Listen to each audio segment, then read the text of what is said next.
Hi, I'm Dr. Rahul Bharad. I welcome you all to my series What Life Has Taught Me Yesterday. Today when I am recording this video is 16th of October 2023. I'll be talking what 15th of October has taught me in life. For me, and probably a bigger lesson was not for me, and it was for England cricket team yesterday. We all know England is defending champion of this World Cup ICC 2023 because they have won in 2019 World Cup. They lost their first match against New Zealand, again they won, and yesterday they lost a match against Afghanistan. Now Afghanistan is not something which is a team where you can take that team lightly. They have definitely some of the good players in the world, and those players have lot of exposure to various leagues across the globe.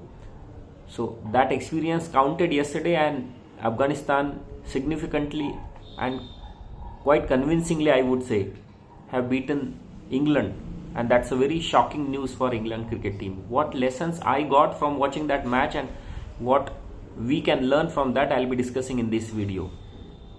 About the most important news I came across yesterday is about newborn consciousness. Now, have you ever felt when you hold a newborn, just born baby in your hands, what are the feelings this baby might be having? Is this baby listening to us whatever we are saying? Is this baby trying to see what is there around in his or her environment? So that question has been answered to some extent by the scientists from Dublin, USA, Australia. What is that research? I'll be discussing in this video. That's very interesting news. Please read about that news. Most trending news I came across yesterday is about World Students Day. Yesterday, on the birth anniversary of Dr. APJ Abdul Kalam, our former president, World Students Day is celebrated. Why he was so passionate about teaching, I'll be discussing in this video. If you haven't subscribed to my channel, please like, share and subscribe to my channel so that you also get to know about all these interesting things happening around us on the social media and across the globe.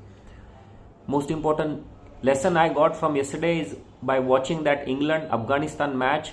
England is all the way infamous for getting beaten up in the World Cups by comparatively smaller teams or weaker teams. In 2015 they got beaten up by Bangladesh. In 2011 also they were beaten up by some smaller countries. England have won the previous ICC World Cup in 2019 when it was hosted by England. They are the defending champions. But in this World Cup, they seem to be much weaker side as compared to the previous years because they have lost their first match against New Zealand. Yesterday also they have lost against Afghanistan, and now this has created more problems for them.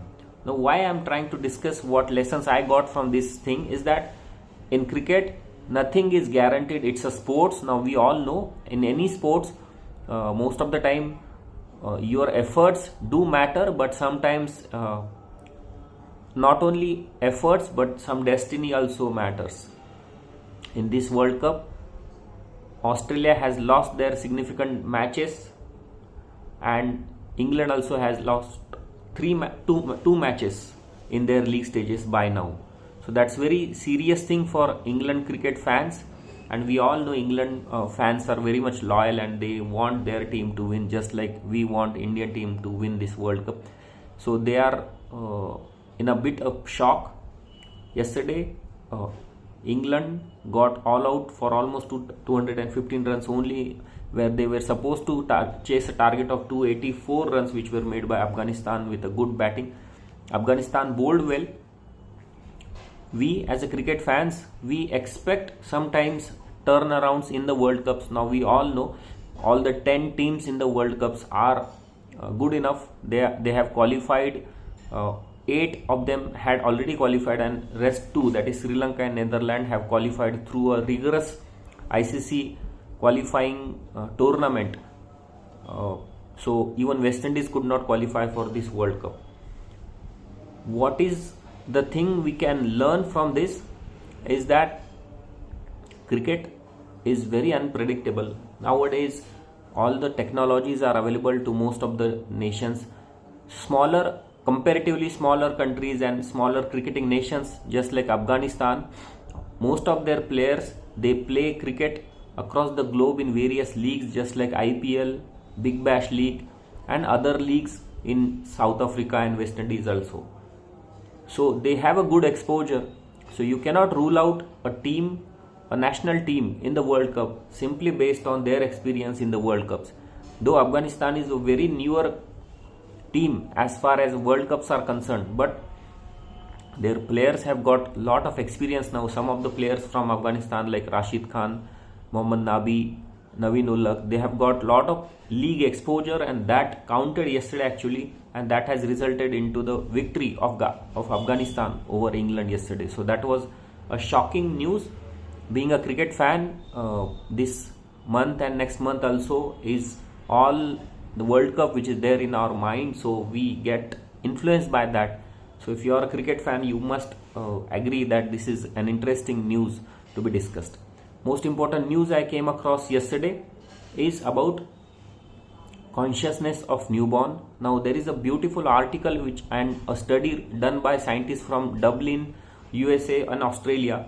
These scientists have found out some answers to the question that do newborns have some consciousness. We were hoping and we were knowing that consciousness is very less at the time of birth, but now scientists are saying that even in late pregnancy there comes some part of consciousness inside the brain, inside the newborn, and later part of pregnancy, at birth also they are conscious. They have some ability to perceive what is happening around, though their visual thing is not as capable as their auditory capabilities. Auditory capabilities are much more mature at birth in these newborns as compared to the visionary things. Also, they have found out that it is not that they are completely clean at birth as far as consciousness is concerned. With the help of newer technologies which do brain mapping, brain imaging of all these children as compared to the adults, scientists are being able to know what exactly difference is there between the brain of a newborn and brain of an adult who has lot of consciousness. These kind of studies will definitely be a base for further research. Now we all the time we have wondered, and whenever we hold a newborn, we wonder, do they have any consciousness? Do they recognize us? Or do they have any ability to get information inside their brain? So answer is yes. To some extent they try to analyze, not as good as adult, but they definitely have consciousness at birth. So that is a proven thing with this research. I'll be sharing link in the description box. If you really want to know what is that research and details of that research, please go to the description box and click on the link. Most trending news I came across yesterday is about birth anniversary of Dr. APJ Abdul Kalam, our former president. Now he was very famous. He was called People's President and the Missile Man of India, because he was all the way interested, apart from his duties as a president, he was all the way interested in teaching many students. Teaching was his passion. He always said that whenever you fail, it is an opportunity for next success. No means next opportunity. So don't give up your work, don't give up your efforts, and you will definitely get success. That was the motto of his all the teachings, and he continued to meet all the students across the globe. That's why from 2010, though not recognized by United Nations, India celebrates his birth anniversary as World Students Day, and that's a small tribute to him and his teaching capabilities and teaching passion, that students are the most important pillars of our country. If we can teach any kind of student something good, that would be a significant step in building a greater nation. So that was all the basic motto of all his activities whenever he was interacting with the students. And I'll be sharing link in the description box about that news and what were the principles on which Dr. APJ Abdul Kalam was continuing to teach all the students whenever he met. Whenever he went, he tried to interact with various students, and he tried to ask them questions and he tried to answer their questions also. So that was a good thing which we remember about our former president Dr. APJ Abdul Kalam. Please go to the description box and read more about this trending news about yesterday's World Students Day. For today, we'll stop here. Whatever small lessons I am trying to get from my daily life, I am trying to analyze and put here in front of you. I hope you people are like this. If you really like, please like, share and subscribe to my channel. For today, we'll stop here. Bye bye.